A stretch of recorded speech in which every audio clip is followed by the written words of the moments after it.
Je voulais même plutôt être prof de maths. C'était vraiment les maths qui m'intéressaient sans trop savoir ce que j'allais faire avec.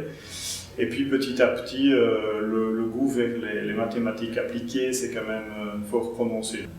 Ça reste quelque chose de très fort aujourd'hui. Moi, un problème de maths m'intéresse toujours. C'est quelque chose qu'on garde en soi.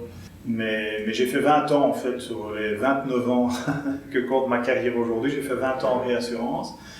En commençant, oui, par des travaux d'actuariat, typiquement de la modélisation, des calculs de primes de réassurance, des calculs d'exposition. Donc voilà, la réassurance c'est un fantastique domaine pour l'actuariat, vraiment, ça m'a passionné. En fait, ça me passionne toujours autant aujourd'hui. C'est vraiment, on voit directement comment les modèles que l'on développe et qu'on utilise ont une utilité pratique. Et ça, c'était vraiment, vraiment chouette. Il y a vraiment deux moments clés à mon avis. D'une part, le fait d'un jour avoir décidé de prendre une fonction commerciale. Ça a été absolument alors passionnant mais déterminant parce que ça permet vraiment de regarder le métier sous un angle différent. Donc on le voit vraiment, ok, maintenant j'ai un portefeuille de clients à gérer et ça m'a apporté énormément parce que c'est entre guillemets ce qu'on apprend pas en actuariat.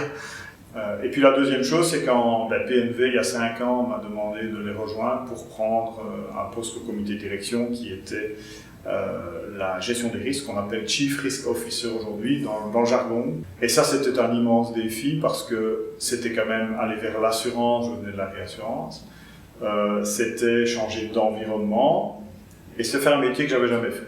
Mais voilà, après 5 ans, je suis toujours là, donc c'est que ça se passe pas trop mal. Et ça m'a donné voilà, une toute autre dimension dans une société voilà, que j'aime beaucoup, qui est une société différente, qui est une coopérative. Au comité de direction, on a en fait une responsabilité collégiale et donc ça c'est aussi très intéressant, c'est-à-dire que tout le monde est impliqué sur tout. Après on a chacun notre spécialité, moi la gestion des risques, d'autres le commercial, etc. Mais in fine on est tous dans le même bateau et on essaie vraiment de se répartir les rôles en bon équilibre chez chacun pour que on fasse avancer le bateau tous dans la même direction.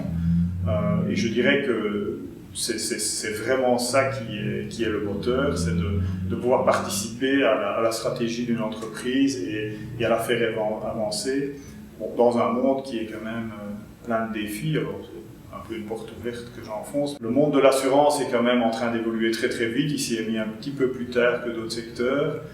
Donc il faut pouvoir faire évoluer la société rapidement. Pour moi, le plus grand défi de la gestion des risques, c'est ça, c'est de faire évoluer la gestion des risques dans l'entreprise pour s'adapter à ce qu'on appelle le profil de risque. Donc les risques qui pèsent sur nous, ils changent très très vite.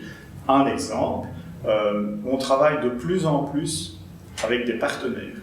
Il y a tellement de choses à savoir pour faire de l'assurance aujourd'hui que vous ne pouvez plus maîtriser le savoir en interne. Mais gérer les partenariats, c'est des nouveaux risques qui rentrent. Donc, vous devez aussi vous assurer que les gens avec qui vous travaillez gèrent le risque également.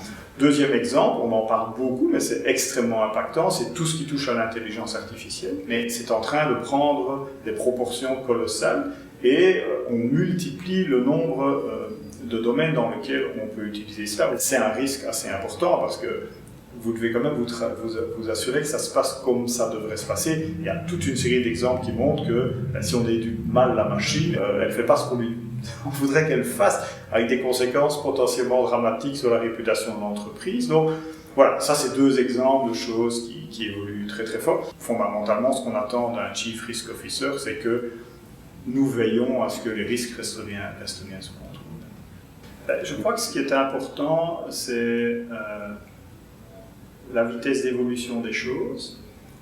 Donc la durée de vie du savoir elle est de plus en plus courte. La durée de vie du savoir se réduit, ça veut donc dire que la capacité de continuer à apprendre, à évoluer, à se former, est d'autant plus importante. C'est chaque jour un peu plus important de continuer à se former si on veut rester expert dans un domaine. Et ça, je crois que ça n'est pas encore toujours bien compris combien c'est important. Et je vais faire un peu de publicité pour l'Institut des actuaires, mais l'Institut des actuaires, d'une part, a veillé à mettre en place un cadre de formation permanente et en réalité, on parle d'une qualification. Donc ça permet à quelqu'un d'externe de dire « Ah ok, dans le groupe des actuaires, il y a des gens qui ont un label parce qu'ils s'engagent à se former. » Donc voilà, c'est parce que l'Institut se rendait compte combien c'était important qu'on a mis ce système en place. Je dis on parce qu'à l'époque, je m'occupais de l'Institut des actuaires, ce qu'aujourd'hui